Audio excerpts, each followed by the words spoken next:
One evening, as they walked side by side under dim city lights, Ara suddenly stopped. Fazza. He turned. What are we doing? He looked at her for a long moment. Something we should have done right the first time. Her eyes softened, but reality quickly followed. You know we can't, she said. I know, he replied. Then why are we? Fazza stepped closer, his voice quiet but steady.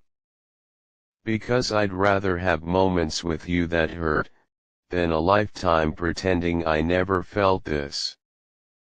Ara's eyes filled, but she didn't let the tears fall. You make it so hard to let go, she whispered. Fazza smiled faintly. Maybe I was never meant to make it easy. But the world outside them wasn't standing still. And eventually, reality demanded its place again. One afternoon, Ara didn't reply. Hours passed. Then a day. Fazza tried to stay calm, convincing himself she was busy. That it meant nothing. But something inside him knew. The next message came late at night. We need to stop. Just 4 words. But they hit harder than anything else. Fazza stared at the screen, his chest tightening. What happened? He typed. There was no reply. Minutes felt like hours. Then finally. I can't do this again. He called her. Once. Twice. 3 times. No answer. The next day, she agreed to meet. But this time, the air felt different. Heavy. Final. Ara stood there, but she wasn't the same girl from their last meeting. She looked distant. Controlled. Like she had already made a decision she didn't want to make. What's going on? Fazza asked, his voice tight. Ara didn't meet his eyes. This has to end. Fazza shook his head slightly. Don't do this like last time, he said. I have to, she replied softly. No, he stepped closer. You're choosing to. That made her look up.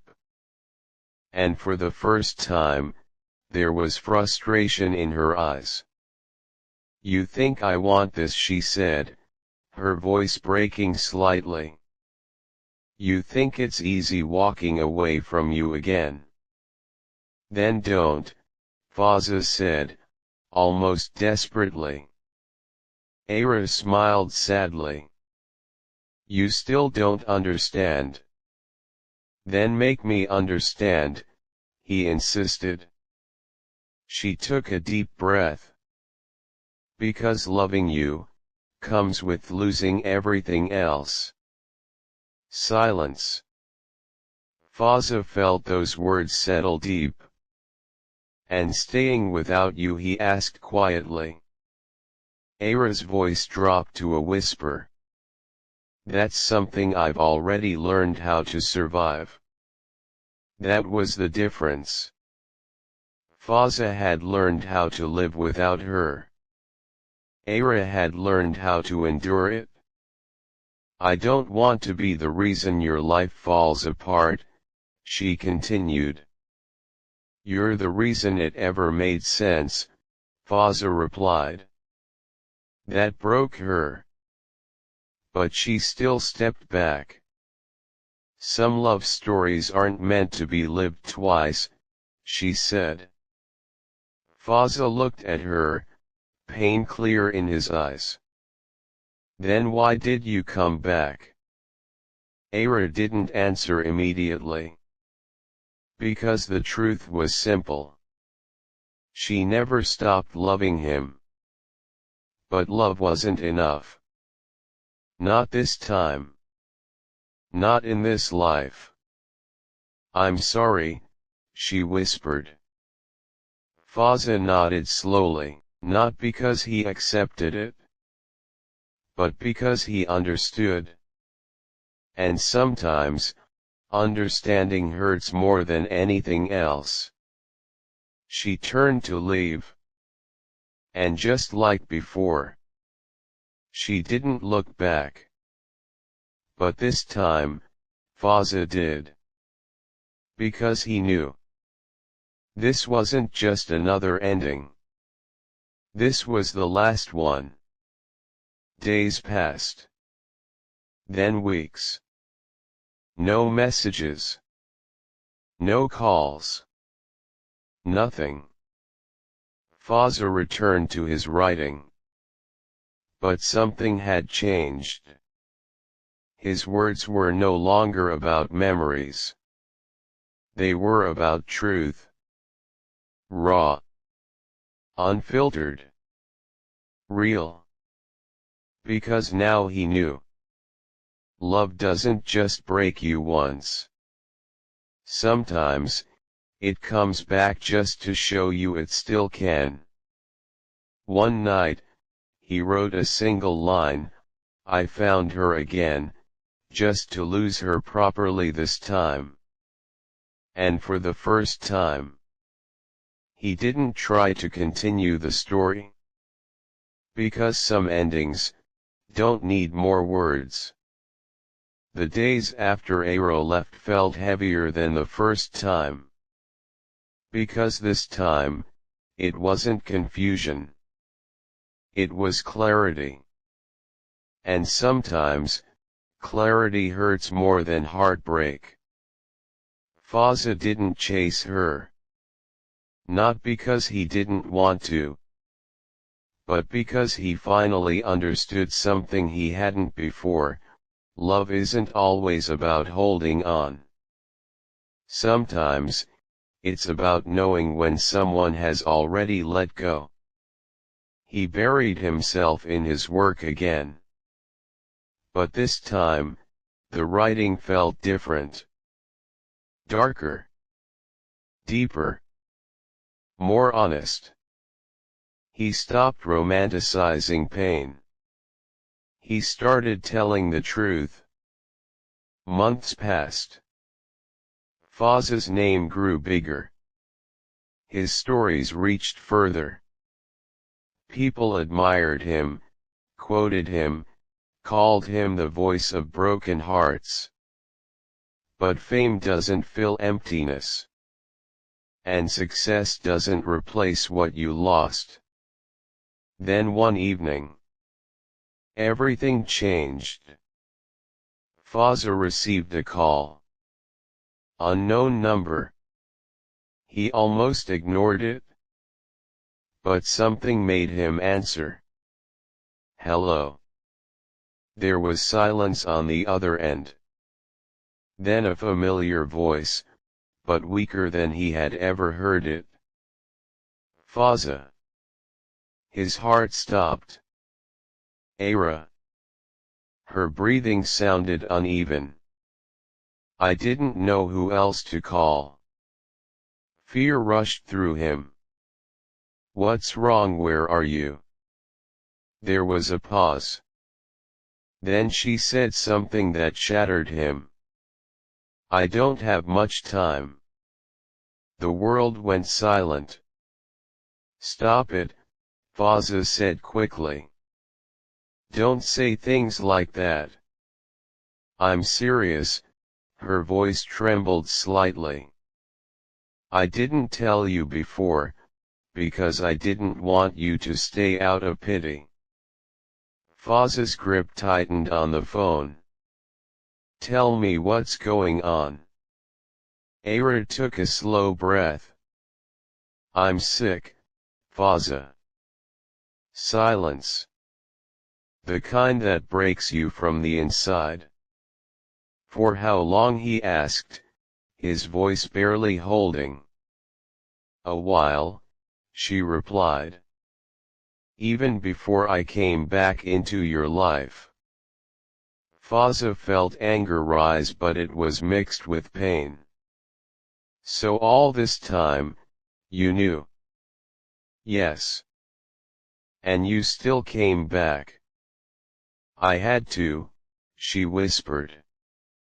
I needed to see you one last time, to know if what we had was still real. Tears filled his eyes. You don't get to do that, he said, his voice breaking. You don't get to walk back into my life just to leave again like this. I know. She cried softly. That's why I tried to leave before it got worse. Everything suddenly made sense. Her distance. Her fear. Her decision to end it again. Where are you? Fazza asked firmly. She hesitated. Then gave him the address. Fazza didn't think. He just moved. The drive felt endless. Every second heavier than the last. Every memory hitting him all at once. The bookstore. The laughter. The goodbye. The return. When he reached, she was sitting by the window. Just like the first time he saw her. But this time, she looked fragile. Like time had quietly taken something from her. Ara. She looked up. And smiled. The same smile. But softer. Fainter. You came. Fazza walked toward her slowly, like he was afraid she'd disappear if he moved too fast. You really thought I wouldn't? She shook her head lightly. I hoped you would. For a moment, neither spoke. Because words felt too small again. Why didn't you tell me? He finally asked. Ara looked down. Because I didn't want your love to feel like responsibility. It was never that, he said instantly. I know, she whispered. That's why it scared me. Fazza sat beside her. Closer than he had ever been. But somehow, it felt like he was already losing her. I left you twice, she said softly. But the truth is, I was trying to protect you. From what? He asked. From this ending. Fazza looked at her, his eyes filled with something deeper than pain. You don't get to decide that for me. Ara smiled faintly.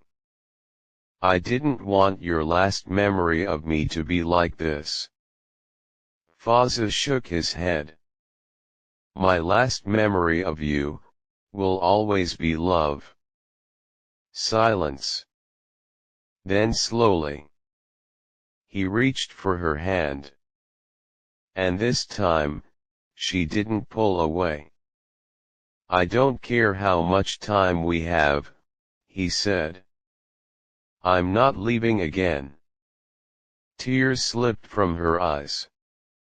You don't deserve this kind of ending. Fazza squeezed her hand gently. Maybe not. But I deserve to be here. Days turned into moments. Moments turned into memories. Short, but real.